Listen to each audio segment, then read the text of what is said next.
Hi, this is Sue from Bitcoin Country. Today I'm going to show you a brief tour of my raised bed garden, and we're going to go over some initial things that you need to do in the spring. So here's my raised bed garden.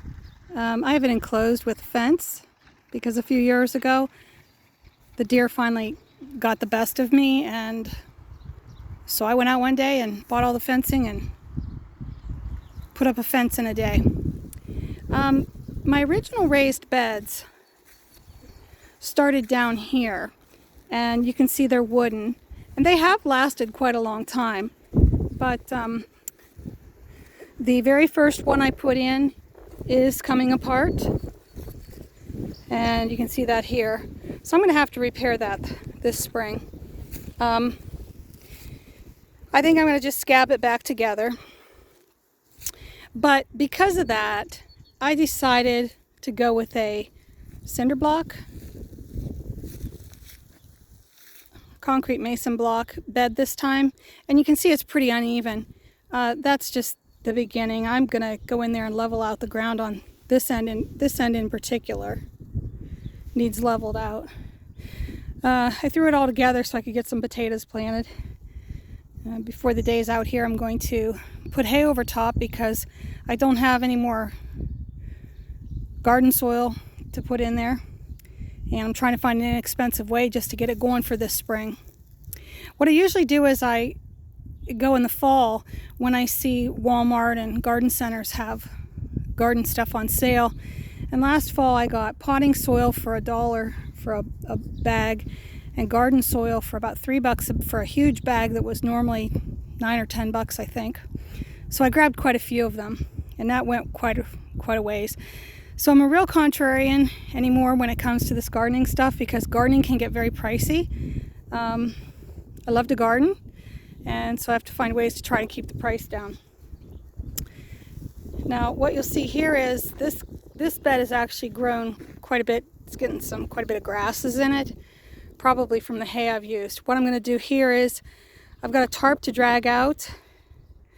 I'm probably going to pull most of that grass out, but then I'm going to tarp over it and leave the tarp on for several weeks. We've got about a month left before we can plant in the garden here most of our crops, and so that'll give it time to heat that up and kill any more grasses or weeds that want to start to grow. Now what I have here in the middle bed is, you can see the logs. Raised beds dry out very easily, and so what I have done, and in that bed there with the grass on it, there's logs under there too, but I started with, and of course it helps to throw logs in it and wood to help fill it up when you're first building a raised bed.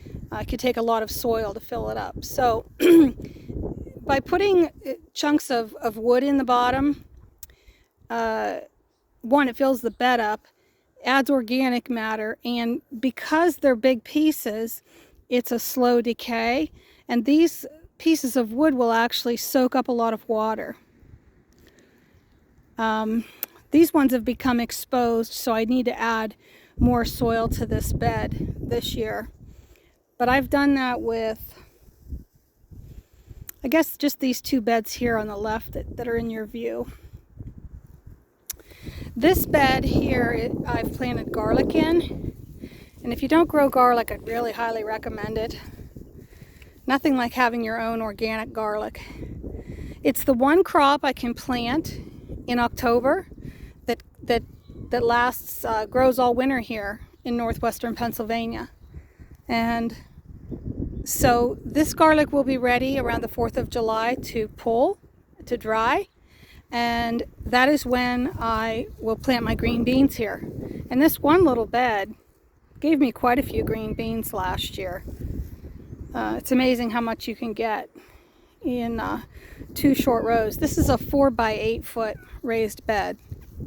I'll probably plant more green beans than just this year, but I'm really sold on the garlic. Of course, if you know, garlic has a lot of culinary uses. It's used in a lot of cooking. It also is very good for your health. I have gotten into pickling garlic, and also I have year-round, I have garlic that I've grown, my own organic garlic, that I put into a jar of honey and keep in the refrigerator. Now I do let it ferment for several weeks before I start eating it, but that's just something that you can do yourself and have on hand and in your refrigerator all year long. So, love this, having garlic in here growing over the winter and in through early spring into, you know, basically the beginning, middle of July, because then I can get a second crop out of it. These other beds, I don't really. This bed is a newer bed. It's a 4x16 bed, and I planted strawberries in here. Now, it hasn't done so well because I don't have a watering system out here. There is not wood in the bottom, the chunks of wood, and I didn't water it very well last year, so the strawberries are kind of sparse. I'm going to try and do better watering it this spring. If it doesn't really pop on me here, I'm going to, well, the plants are now 2 or 3 years old, so there's Kitty.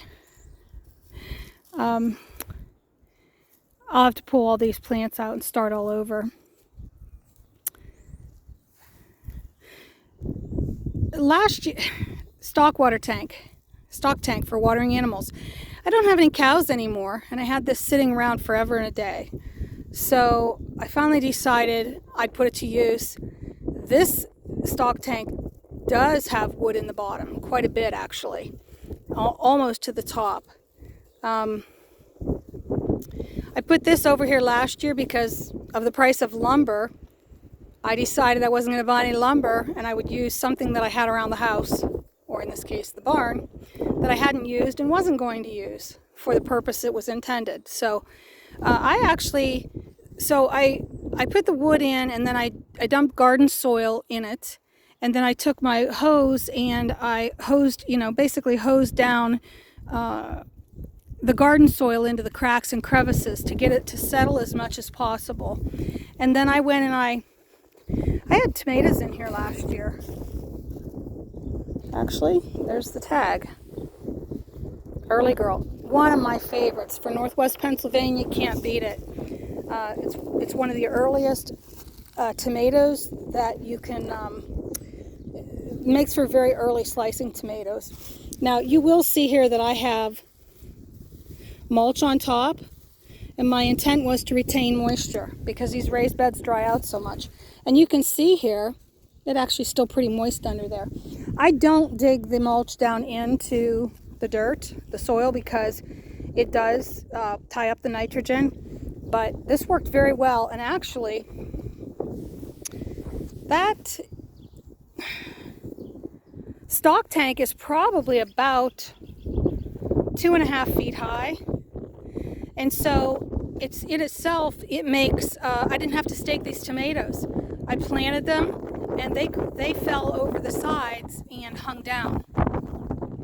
Pretty cool. Like that part. Saved me some labor. There's a bag of leaves I'm just brought out here to get ready to mulch down some beds once I get them planted. The earthworms really love leaves, so I incorporate them into my gardening where I can. Now, probably what I'll do, just deciding right now, I haven't covered this bed up with hay with potatoes in it. I'm going to take that bag of leaves and I'm going to spread it out on top of the potatoes I've already planted. And then I'm going to cover it with the loose hay to hold down the leaves. The leaves will blow away too easily. I'm up on top of a hill and it's pretty windy up here. So I'll put the hay on top of the leaves. I'll have lots of earthworms in there in no time at all.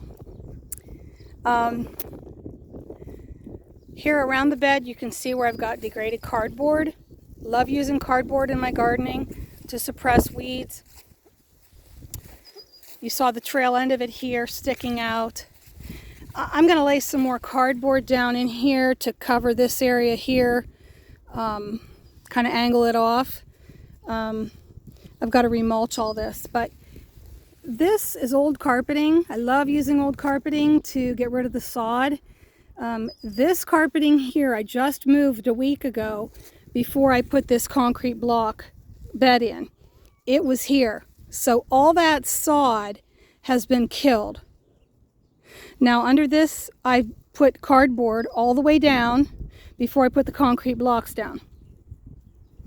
Earthworms love cardboard too. So it serves two purposes.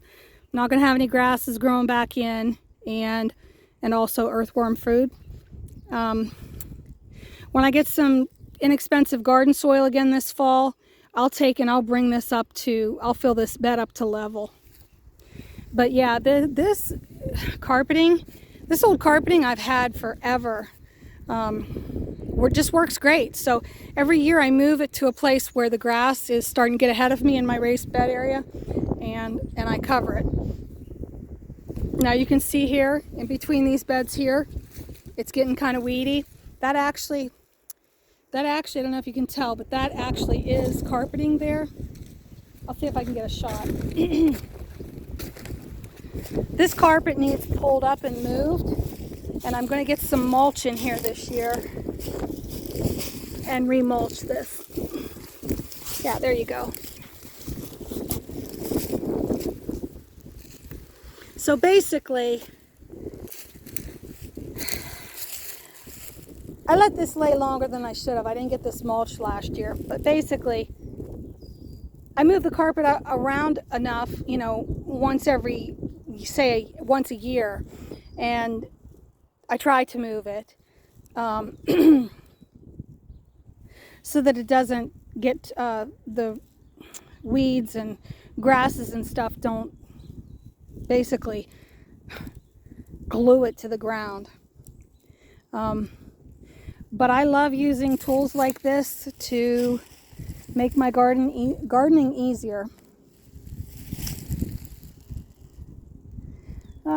What else would I like to tell you? I guess that's pretty much it. I'm gonna try some things out here this year, some new things. When I get this carpet moved and get this remulched, I've got enough area here. I've got that piece of wire fencing. It's 2 by 4 inches squares, and I've made it in. I'm going to take and I'm going to dump some. First, I'm going to dump some rotted manure in here, and then I'm going to put a layer of garden soil on top, and I'm going to plant some things in there. Maybe I'm thinking maybe a squash or something that'll grow up. And that's pretty much it. When it comes to pulling the garlic, closer to July and then into July, I'm going to show you how to plant garlic. And I'll talk more about garlic then, but it's good for your health. And if you make any soups and stews, you just plop it in there and let the thing cook in the slow cooker. And it adds has a lot of nutritional benefits for you to keep your immune system healthy and strong. So I guess that's all for today. This is Sue from Bitcoin Country. If you have any ideas for me about, in particular, I'm interested in adding some vertical panels of some sort to my garden. I did have them at one time. I had a cattle panel on the side of this bed here, but because it's a 4 by 8 bed, it was too far to reach across. So I don't know if I'm going to try to put a cattle panel right down the middle so I can plant on either side, or what I'm going to do. If you have any ideas for me, let me know in the comments below. I'll see you again next time.